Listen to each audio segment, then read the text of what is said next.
I dressed up like this every day for 17 summers and drove around in an antique truck making pizza for people in their backyards and company parking lots and wedding spaces, just about everywhere. And we have a lot of stories to tell about that.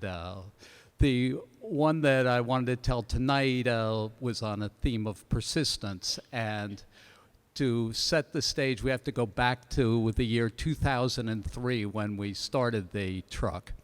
And while that doesn't seem very long ago, I mean, it was this century after all, right? And that hasn't been that long. But in many ways, it was a very different world. Back then, if you drove down Long Wharf, you would see a guy selling flags, a person selling roses, and then a hot dog truck. And that was it. There were not much in the way of food trucks anywhere. And also, if you thought of a pizza party, that would be a group of teenagers around a coffee table with a bunch of cardboard boxes, maybe watching a movie. And if you were talking about a catered event, you wouldn't see any of the cooking being done at all. It had to be set aside in its own little screened-off tent, and everything would come out on silver platters with waitstaff in black and whites. So to talk about doing a old truck where you would actually make the pizzas in the wood-fired oven in the truck in front of all of the people and serve it right out to them was a very different idea, and we had quite a marketing problem in terms of getting this across. A good example of that problem was one of our first weddings. We had a young woman who was getting married at Lighthouse Point, and she was a Yale graduate student. She was moving out to Milwaukee, and she said, I want to have all of the foods that I've grown to love in New Haven. And she said she was so excited to hear that someone had a pizza truck. And she called up her mom and she said, Mom, I found this guy who's got this really neat old truck and he's going to come make pizza for me in it for the wedding. And she said there was silence on the other end of the phone. And her mom said, well, I can hear how excited that makes you, dear, but if it's really a question of money, I think we could come up with a little more. So also back in 2003, we had such things as newspapers with local writers, and we had magazines, and I don't know if any of you remember such things as PR packets, but we would do pictures and a little cover letter explaining what the thing was that we were doing, and then some details and a contact info. So I put some of those together and decided I would send them around, and got very little response. I got one rave review and a promise of a front page article in the magazine of the American Truck Historical Society, which I don't think was going to give me very much. But one day I was in Costco and I realized that Costco has a in-house magazine and they feature businesses that buy from Costco, and they normally do a little article on them. And I went, hey, that could be me. And I put together a little PR packet and sent it off to them. And to my surprise, 2 days later, I got a call from Costco magazine saying, we would like to do a feature on you, and would you be available for an interview? And this was just unbelievably good fortune, I thought. So we did the interview, and they told me about a week later that they were going to run it in the September magazine. And I was on cloud nine. I thought this was just such a coup. And then I realized that what that would do was not give me anything in the way of real mass market in New Haven, but would spread my idea across the entire country so that all the people who would never hire me could copy my idea. So trying to recoup some PR value out of this, I decided that I would go down to the local Costco and talk to the manager and ask her if I could set up the truck in front of the Costco when the magazine came out and hand out samples of the pizza to everybody. That way, at least I would get some people who were local. So I did that, and her response was no. And I looked at her and I was like, why? And she said, we don't do samples. And I said, are you kidding me? People come here for lunch.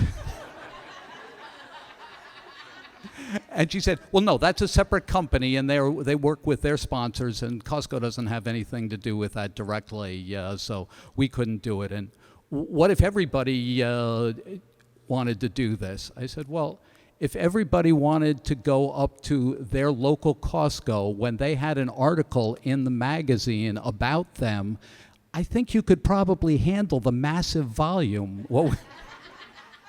So, we're talking one day, perhaps, on the day that the magazine comes out. She said, well, I'll have to talk to the district manager. I said, well, I can see you're very busy. How about I call the district manager and do this, because I don't want to be any trouble to you. She goes, no. I'm going to call him, and I will get back in touch with you. I said, fine. I left, came back in a week, and went up to her and said, so, did you happen to call the district manager? What did he say? I haven't had time. It's been very busy. And I was like, yeah. Well, I understand you're very busy. How about I call him again? I know that you didn't really like this idea, but it might actually help you get some of your work done and make my life a little easier. She said, no, I'm going to call him, not you, and I will let you know. I said, well, I think by now you realize I'm going to be in next week anyway to talk to you about this. So maybe, we can get this settled next week. She said, I'm going to talk to him and I will call you. So as promised, I came in the next week. She saw me and the look in her eyes was not pleasant. She said, look, I don't have time to talk to you. The district manager is coming here this weekend to do an inspection of the store, and I have to get everything right. And there I realized she had made a fatal mistake. I said, he's coming here. Why don't I bring the truck down, and I will show him the truck, and I'm sure he'll love it. It's really gorgeous. You'll love it, too. And she looks at me and goes, if you do, I will have you arrested for trespassing. And I went, oh. Okay, she goes, well, now, if you'll excuse me, I really have some work to do. So I'm not really one to give up very easily. So I started trying to figure out a way around this. And when I got home, I called up the Costco magazine, and I said to them, how about I call up the local TV station and have them send a crew down, and we'll have the truck parked outside Costco with a stack of your magazines and somebody from the Costco company talking about how much you all do to support local businesses. And I'd be happy to say that I just love Costco for all the support they've given me and my fledgling company. And the editor goes, well, now that's a fine idea. Why don't I call the district manager? And I was like, yes! Now we're getting somewhere. A couple of hours later, I actually get a call from the district manager. And he says, this is a wonderful idea of yours. I think we should make this happen. Will you be around your phone for the next couple of hours? I'm going to have the store manager call you. And I felt like saying, I will wait all day right here for this call. Sure enough, in a little while, the phone rang, and the voice came on, and it goes, hello, I'm the assistant manager of the Costco. I was directed to find out what we can do to help you make this event of yours happen. And she was very helpful, and we set up a date, and we actually did do the job in front of Costco. And it would be wonderful to say that everything went perfectly, but as a small business, I have to admit that I was completely in over my head. We had very little idea of exactly what was involved in cooking pizza for several hundred people in a parking lot. But we did get, I didn't even have business cards. They hadn't gotten printed up yet, so I had people writing their names down on paper plates and handing them back to me so that we could get back in touch with them.